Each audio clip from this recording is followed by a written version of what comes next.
going to be very important as far as most of the entrepreneurs are concerned here, including me.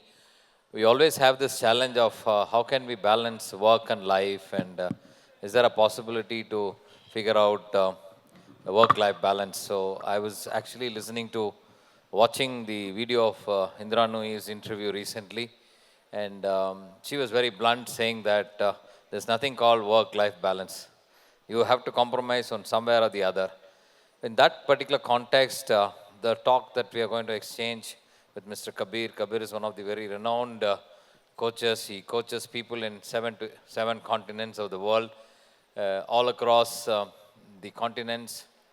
He's got clients, and most of them are senior management people, people who run large organizations. They have go through a lot of challenges on the work-life balance front. So I just wanted to kickstart the conversation by asking Mr. Kabeer this very important question in terms of most of the leaders today, if you ask them very honestly, what is success according to them?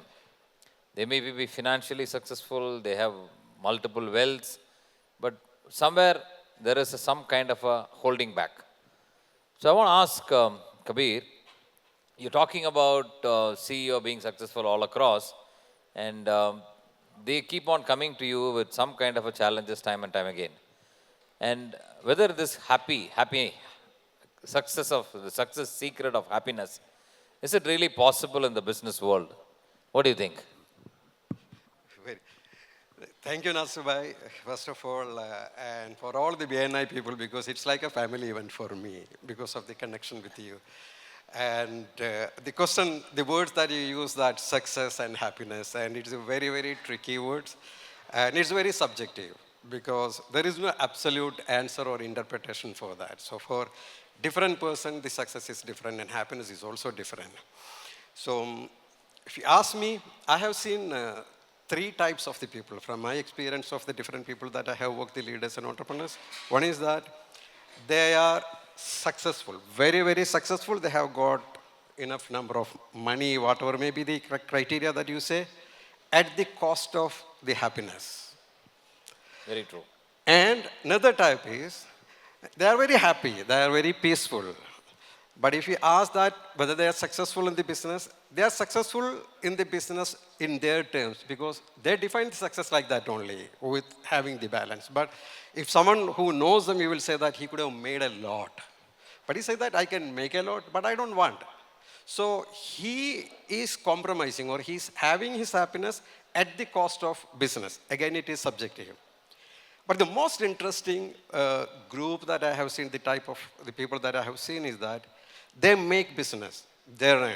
But at some point of time, after they make a lot of abundance in their life, maybe 10 years or the 15 years, they realize this is not I want. For example, if I say that one client of me say that, you see, Kabeer, I have made enough. And I am 50 now. But I lost my 10 years. I asked, what is it? What do you lost at 10 years? I lost the health of 10 years. Otherwise, I could have had. But now I realize I want to have a change. I want to have the balance. I want to have happy, peace, and joy at home, and at the same time, I want to develop. So they're the third type of the people who realize at some point of time they need a balance. And balance could be that it's not like that, it goes like that, or like it will be stationary. It will be ups and downs, but you can see the growth as well as the happiness. It's a third type of the people. And I have never seen a group of the people who started their business and they have reached the highest of their abundance, and also the same was their happiness. I didn't see, maybe because of my poor understanding, but these are the three types. No, you're one of the most successful coaches in the world. I know you have many clients from across the world.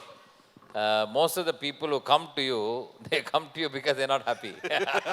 So you cannot find people who are happy. One of the things that I've recent past, if you see the young people with 40 years, they do the workout and suddenly they collapse and die.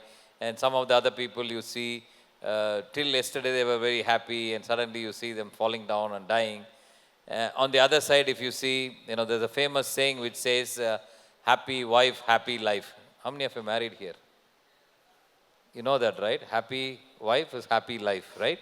So, but then all this is something which is good to see on, say, on the mic, and but one other side, if you see the health related challenges, uh, spending time with the family, because it's a very crucial time, you know, when you have, say, around late 20s to 40s or 45, because that's a very prime time. You need to focus on business, you need to go different places.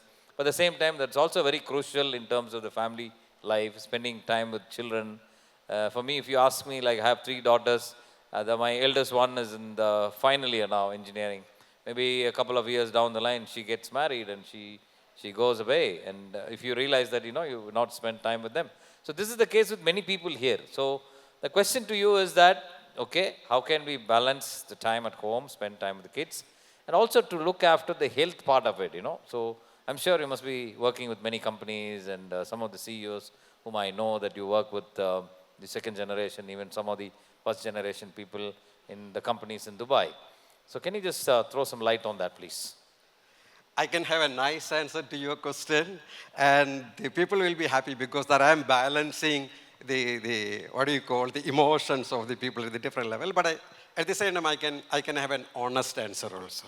We need both actually. Let's see. Let's see how this works. See, the nice answers when you say there are a lot of quotes like that. The people will say that, you see, the wife is so important. No life without a wife. And you will say that, you see, the wife is the knife of the life. Wife is a knife to kill your life. So these are the way that whom you want to make happy, then you can have nice answers. But I want to be honest about this because it's not just business. In fact, if you take a business entrepreneur or a leader, he's the asset of this universe. His happiness is important because the question of our title itself is the science of happiness. And why the happy leaders thrive the happiness in the business. You see that thing is that they are thriving because they are happy. And that's so that the happiness is that, you see, I find it this way. One is that there are few things when you talk. One is that, oh, I'm very frustrated, I am stressful, and all those things. But the main thing is that they are stressful. It's not the stress as such, stress in the business, but it's their attitude or the approach towards the stress. And one of my clients was saying, there are challenges, lot of the challenges, but I can meet everything. Whatever I have lost in 10 years, I can make in 1 year. But the only problem is that when I go to my home, there is something I'm missing. So the emotional stability that gets from the family, and also the internal stability of the conviction, trust, and passion that comes, when you balance these two things, that makes the both balanced. And if you can have an awareness about it, then that takes you forward. So I see the bottom of the pyramid is three things. One is the abundance in the business. The second is, that is your self-care. Very true. So the self-care, when I say, that's what many of the many of the reports that you get, that he was so healthy, but he has fallen down, something like that. See, you listen to three things. First, if you don't listen to anything in this world, but you listen to your body, Very good. Yeah. any disease that you have, any stress that you have, that's a message of your body, Bhaiya, you are overtaxing me. So if you are not able to listen to that, then you are breaking it. So, sabse bada jeevan saathi, if you say, that is my body and my health. And when you talk about the health, your sleep and your food and your fun, these three things. It does not mean that every day you need all these have.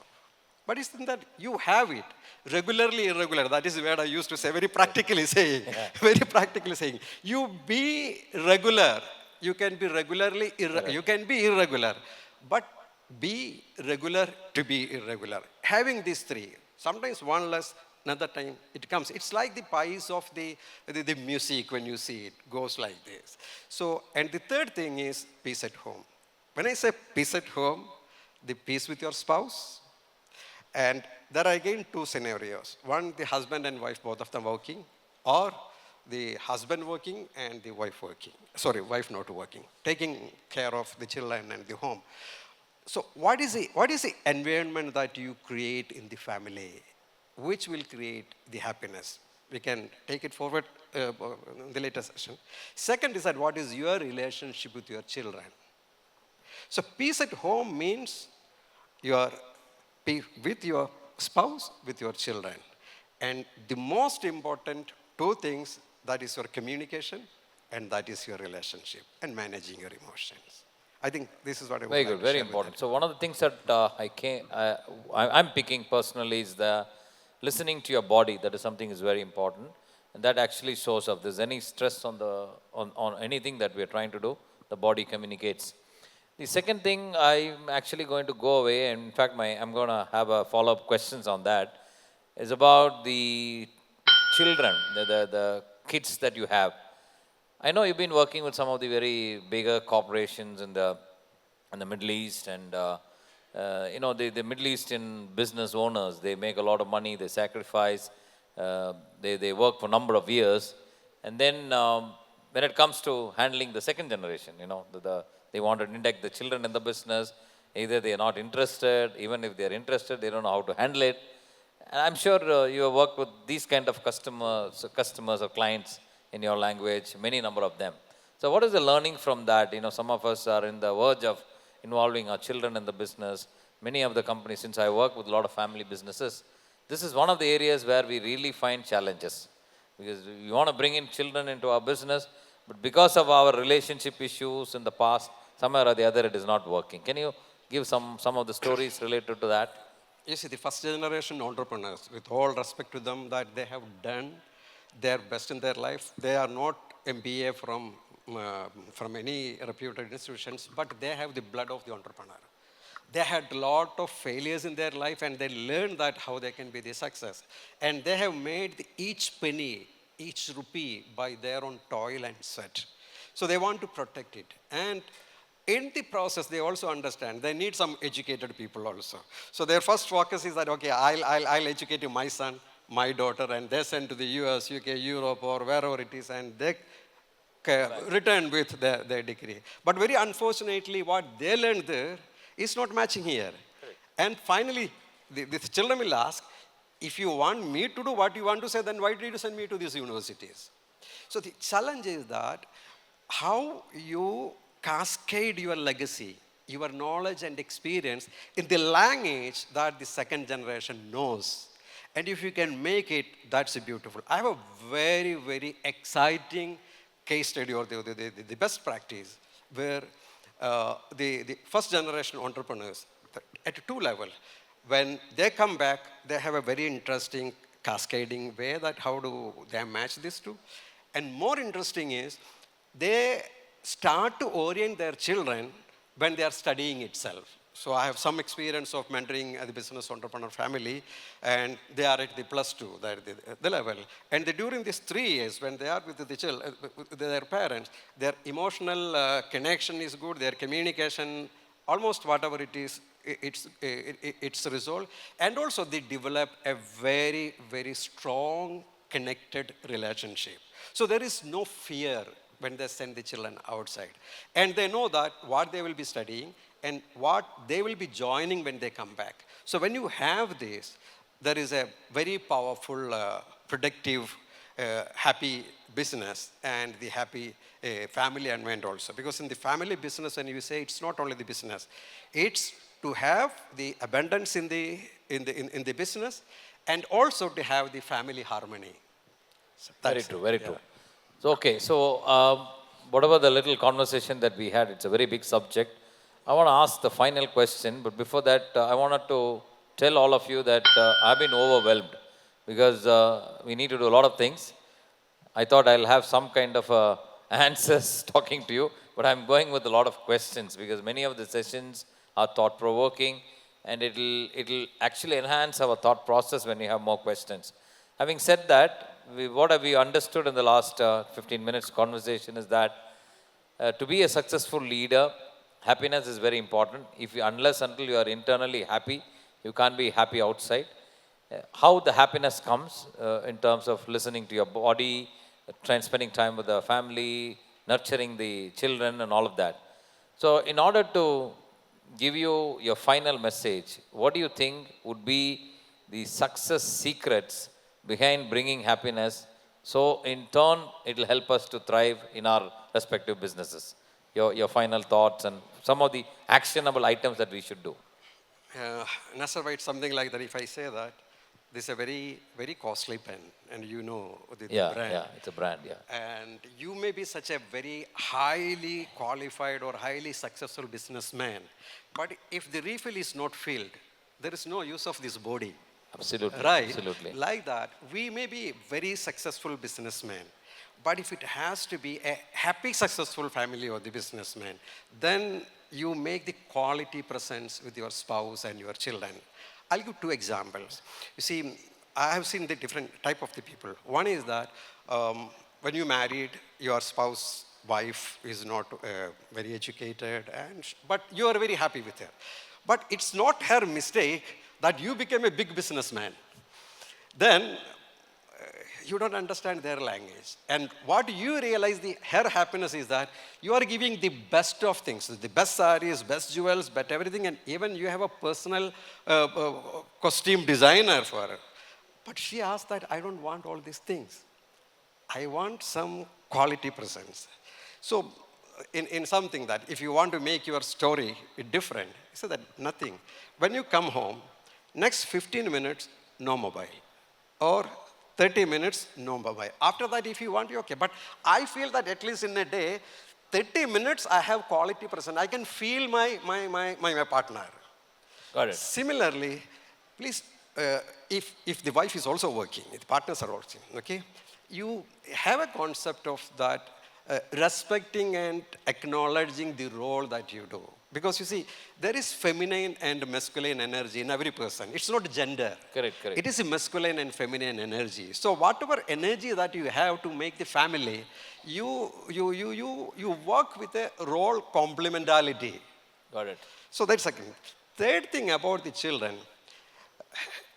if you can advise them the less, that is the best. Less Rather, is the you best. discuss, you have the conversation. And sometimes that the entrepreneurs, the leaders, they engage me to mentor their children. And we are very closely and friendly. They will say that, Kabeer, why does he do that? I don't want you. I don't want your advice. What I need is that whatever you say is good. But I want my father to say the way that you say with me. So don't engage the people. You need accountability partner. You need a coach. I will say that. I'll tell my children, even if you don't have money to eat, I mean that to have your food, don't deprive the cost that you are sending for your mentor and your therapist and coach. That is the first point. But at the same time, don't substitute ourselves with the coach or the trainer Mentor. or the advisor or the religious priest or whatever it is. So because you is you for them. Very good, very good. However may be that the record that you have taken, you are the father, you are the husband. Thank you so much. I think it's very powerful ending that one of the things that I want to actually talk about is that how much ever expensive pen you have, if the refill is not filled, it is of no use, number one. And number two is that you may hire the best of the coach to coach your children, but the children wants you as a father. Very powerful message. With that, thank you very much, Mr. Kabeer, for coming all the way from Dubai to be with us and share your valuable time, 10, 15 minutes with us. And I'm sure this is getting recorded and it will be on live in the YouTube a little later. This is going to be a very important session, according to me, because whatever we talked about the last 3-4 days, this has to be substantiated with this particular balancing act. Otherwise, we'll all go through tough times in life. With that note, thank you very much for being with us, and thank you. Thank you for providing over the opportunity. over to the MC. Thank Yeah. you all.